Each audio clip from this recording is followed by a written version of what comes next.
ये है talks news network और आप देख रहे हैं पॉलिटॉक्स, राजनीति का कच्चा चिट्ठा। बिहार विधानसभा चुनाव में खराब प्रदर्शन के बाद कांग्रेस पर लगातार सवाल उठ रहे हैं। बिहार चुनाव के नतीजों को बार बार कांग्रेस के भविष्य से लेकर जोड़ा जा रहा है।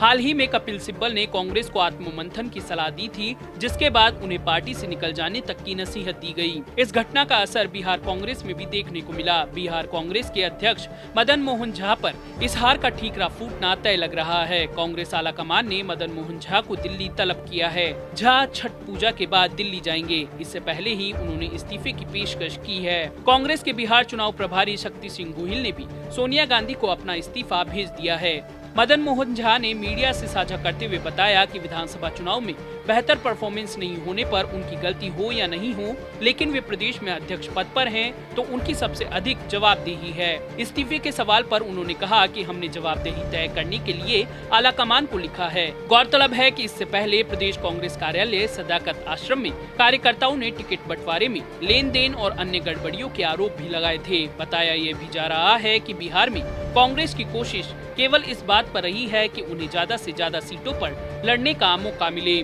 प्रदेश की चौथी सबसे बड़ी पार्टी होने के नाते कांग्रेस ने राजद पर भी अधिक सीटें देने का दबाव बनाया। यही वजह बताई जा रही है कि महागठबंधन ने रालोसपा को बाहर का रास्ता दिखाया। सीटों के बंटवारे को लेकर ही हम और वीआईपी ने भी महागठबंधन का साथ छोड़ा। कांग्रेस ने 80 सीटों पर चुनाव लड़ने का दावा ठोका था, लेकिन लोकसभा की एक सीट पर उपचुनाव होना था। इस सीट को कांग्रेस ने लेकर 10 सीटों पर समझौता कर लिया। कांग्रेस ने अधिक सीटें लेने के चक्कर में इस बात का ख्याल नहीं किया कि वह मजबूत सीट पर चुनाव लड़े। ज्यादा सीटों के चक्कर में कांग्रेस के हिस्से में वे सीटें भी आ गयी, जहां कांग्रेस और महागठबंधन पहले से ही कमजोर था। 4 से 5 सीटें ऐसी भी कांग्रेस के हिस्से में आई, जिन पर पिछले चुनावों में महागठबंधन उम्मीदवार की हार हुई, जबकि राजद, जदयू और कांग्रेस एक साथ चुनाव लड़ रहे थे। नतीजा यह हुआ कि 70 सीटों पर चुनाव लड़ने के बाद भी कांग्रेस को 19 सीटें ही हासिल हुई। इसका असर पूरे महागठबंधन पर पड़ा और महागठबंधन को हार का सामना करना पड़ा। जितनी सीटें कांग्रेस ने चुनाव लड़ने के लिए राजद से दबाव डालकर ली, उसी अनुसार कांग्रेस का परफॉर्मेंस होता तो महागठबंधन की सरकार तय थी। राजद नेता शिवानंद तिवारी ने तो कांग्रेस को लेकर तीखी टिप्पणी तक कर दी। वहीं दबे स्वर में राजद नेता कांग्रेस को हार की वजह बता रहे हैं। ओवैसी की पार्टी ने भी कांग्रेस के वोट काटने में अहम भूमिका अदा की। कई इलाकों में कांग्रेस और विजेता उम्मीदवार में वोट अंतर 500 से भी कम रहा, जबकि एक सीट पर तो हार जीत का अंतर केवल 12 वोटों का ही रहा।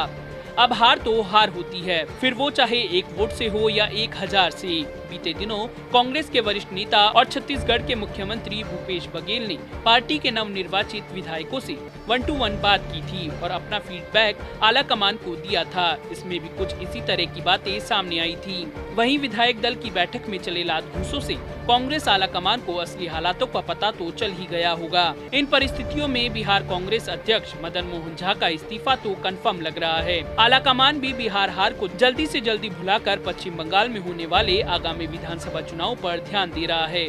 वहां भी ओवैसी कांग्रेस की राहों में रोड़े अटकाने में कोई कसर नहीं छोड़ेगी।